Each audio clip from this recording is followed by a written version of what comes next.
मराठीमध्ये आपले स्वागत आहे। कवटेमहाकाळमध्ये फुटणार 5 लाखाची दहीहंडी ईश्वर वनखडे। कवटेमहाकाळ शहरामध्ये दिनांक 25 ऑगस्ट 2025 रोजी सायंकाळी 7 वाजता पश्चिम महाराष्ट्रातील सर्वात मोठ्या दहीहंडीचे आयोजन करण्यात आले असून या दहीहंडीचे आयोजन सर्वोत्तम फाउंडेशनचे प्रवर्तक संदीप गिड्डे पाटील यांच्या नेतृत्वाखाली होणार आहे। या दहीहंडीचा सर्वांनी लाभ घ्यावा असे आवाहन कार्यक्रमाचे निमंत्रक ईश्वर वनखडे व भाजप कार्यकारिणी राज्य कार्यकारिणी सदस्य मिलिंद कोरे यांनी केले आहे। महाराष्ट्राचे मुख्यमंत्री देवेंद्र फडणवीस यांच्या 55व्या वाढदिवसानिमित्ताने वर्षभर विविध कार्यक्रमाचे आयोजन करण्यात येणार आहे। यापूर्वी भव्य बैलगाडी शर्यती भरवण्यात आल्या होत्या। या दहीहंडी स्पर्धेसाठी 9 थर लावून दहीहंडी फोडणाऱ्या संघाला 5,55,555 रुपयाचे बक्षीस देण्यात येणार असल्याची माहिती देण्यात आली आहे।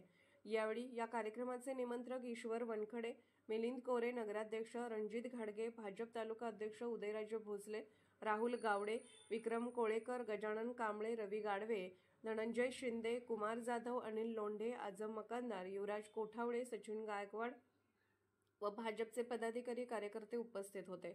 स्टार इंडिया न्यूज मराठी मुख्य संपादक प्रकाश लोंढे।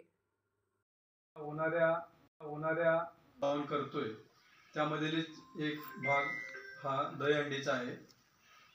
पाठीमागच्या वेळी नांगोळ्यामध्ये भव्य बैलगाड्यांची शर्यती घेण्यात आल्या। त्याच्यानंतरचा हा कवटेमहाकाळ तालुक्यामधील हा दहीहंडीचा कार्यक्रम मोठ्या प्रमाणात घेत आहेत। तर हा कार्यक्रम दहीहंडीचा संदीप आबा गिड्डे पाटील यांच्या पुढाकाराने होतोय। तर सर्वोत्तम फाउंडेशन हे त्याचे आयोजक असतील आणि ईश्वर भाऊ वनखडे हे त्याचे निमंत्रक असतील। ही होणारी दहीहंडी साधारणपणे पश्चिम महाराष्ट्रामध्ये मोठी असेल। त्याचं कारण म्हणजे त्याचं प्रथम बक्षीस जे आहे ते प्रथम बक्षीस हे 5,55,555 असं ठेवण्यात आलेलं आहे। या दहीहंडीच्या कार्यक्रमासाठी आपल्या तालुक्यातून व